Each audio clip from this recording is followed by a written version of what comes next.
welcome to my YouTube channel, Wandering Wellness. My name is Natalie Wallace, and I'm here today to post my first video, and it's titled, Eat What You Love. I'm also a health and wellness coach, so if you have any questions for me after this video, feel free to reach out.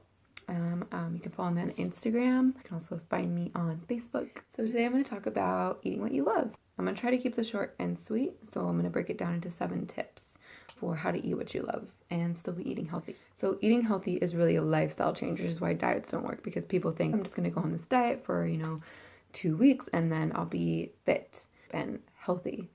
But really it should be a whole lifestyle change and not just a fad or a trend, which is what diets usually are. So it's going to consist of positive intentions, being mindful of what you're putting in your body and what you're eating. You really want to be focusing on doing what makes you feel good, your mind, body, and soul.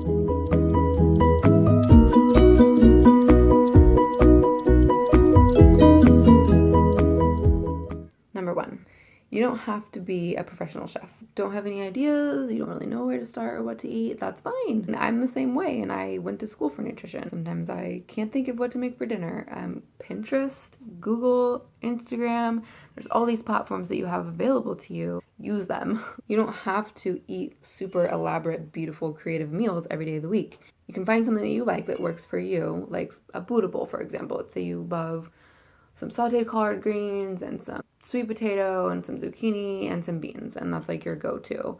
Well, you don't have to make some crazy elaborate meal every single day. You can just meal prep and then portion that out into containers. And registered dietitian Dawn Blaitner, the author of The Superfood Swap, he mentions, or she, the term delicious monotony. So like the same thing over and over. Just find a healthy, easy meal that you love and eat it all week. You'll actually have more success with having fewer options. When I go to the store and I walk down the aisles, I'm like overwhelmed with all these options. Personally, I find I'm way more successful when I don't have as many options to choose from, because I don't get overwhelmed and I don't like second guess myself. Find something that you like, make it your go-to. When you get bored of it, find something else you like. It's okay as long as the thing that you're eating is nice and balanced. Noodle bowls are a good example because there's usually a little bit of everything. Just keep in mind that you want to have some carbs, some protein, and definitely some veggies. It also makes shopping and meal prepping way easier because you spend less money, less time, you're less stressed out in the grocery store, which is always nice. My second tip for you guys, you can put salsa, hot sauce, or mustard on literally everything, and it's delicious. It's light, it's flavorful, it goes with chicken, steak, turkey, burgers, salads, you name it. I'm gonna have some recipes for you guys at the end because I will be mentioning some things to make, like salsa. Stay tuned for that. Tip number 3, carbs are your friend. We've been made to fear them, but they're really not to be feared. So they're not all created equal. Low carb diets, all that stuff is outdated. Your brain requires a minimum of 120 grams of carbohydrates each and every day to function, which of course we want. So 120 grams, that's a lot.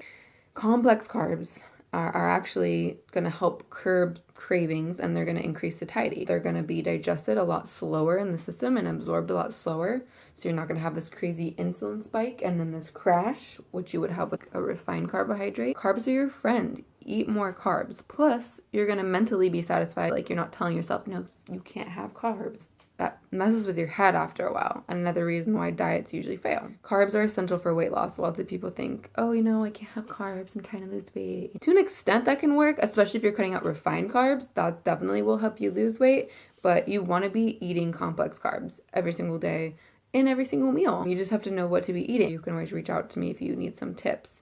But giving your body the energy that it needs and your mind the satisfaction is what you're going to get from being able to eat carbs, and they're good for you. Don't fear them.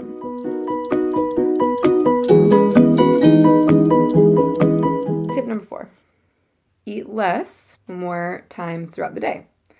Breakfast, lunch, and dinner. Yes, but instead of just the 3, you should be eating like 5 to 6. So I guess you could think of it as breakfast, lunch, dinner with snacks in between. So it's more like 5 to 6 mini meals. It's going to keep you feeling more satisfied. You're not going to feel like you're starving right before dinner. And eating smaller meals is going to make you feel as uncomfortably full. And you're also going to decrease intestinal gas, which personally I suffer from because I have IBS. So when I eat smaller meals throughout the day, it benefits me. And plus it equals a flatter belly. And who doesn't want that? Tip number 5. Be honest with yourself. You don't have to lie just to kick it. Just because the latest craze in nutrition is having everybody run out to the stores and buy up all the quinoa and eat it doesn't mean that you have to. Maybe you don't like quinoa. Maybe you tried it a million different ways and you're just like, I just can't do it. That's totally fine. You don't have to lie to yourself and force yourself to eat quinoa. There are other options. You don't have to like kale. Maybe you just like spinach. That's totally fine. Maybe you don't like acai. Maybe you just like blueberries. Totally fine. The key is going to be variety. So if you find that one thing that everybody's like, oh my God, it's the best thing ever, and you try it and you honestly just don't like it, don't eat it. Because it's just going to leave you feeling dissatisfied. And then you're going to go and you're going to have that less nutritious thing that you were craving before you force fed yourself. So, find things that work for you that are still healthy. You don't have to eat kale. You can eat the friggin' spinach. I love spinach and I love kale. Number 6, whole milk products are your friend. Low fat is better for you. Not. We've been made to believe that fat is the devil and everything else is fine, and just remove the fat from your life and you'll be skinny and you'll be fit and you'll be happy. That's bullshit. I hate to break it to you, but fat is not the enemy. It's actually sugar. You take fat out of something and now it tastes like crap. Well, you have to make it taste good again. So you put a bunch of sugar in it. Now you're eating a ton of sugar. That's not keeping you feeling full.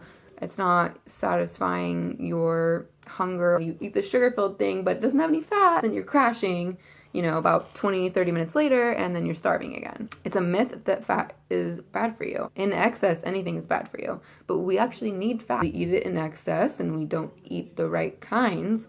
But get the idea that fat is bad for you out of your head. Go for that full-fat yogurt. It's just all about moderation.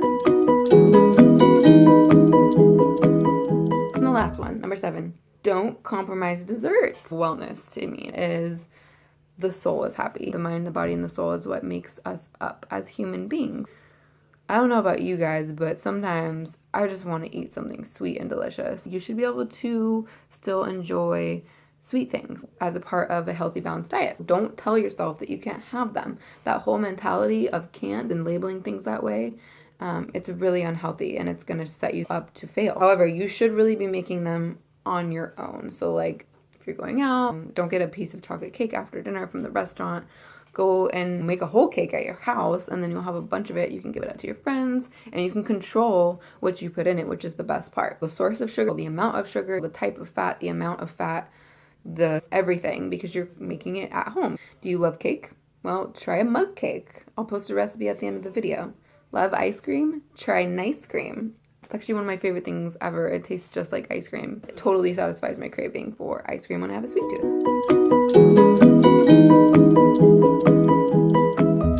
I hope that you got through all of that. I hope that wasn't boring. I hope it was insightful. If you have anything that you want me to talk about, anything you want me to make a video about, comment below or email me, and I will do my best. Thanks for tuning in. Bye.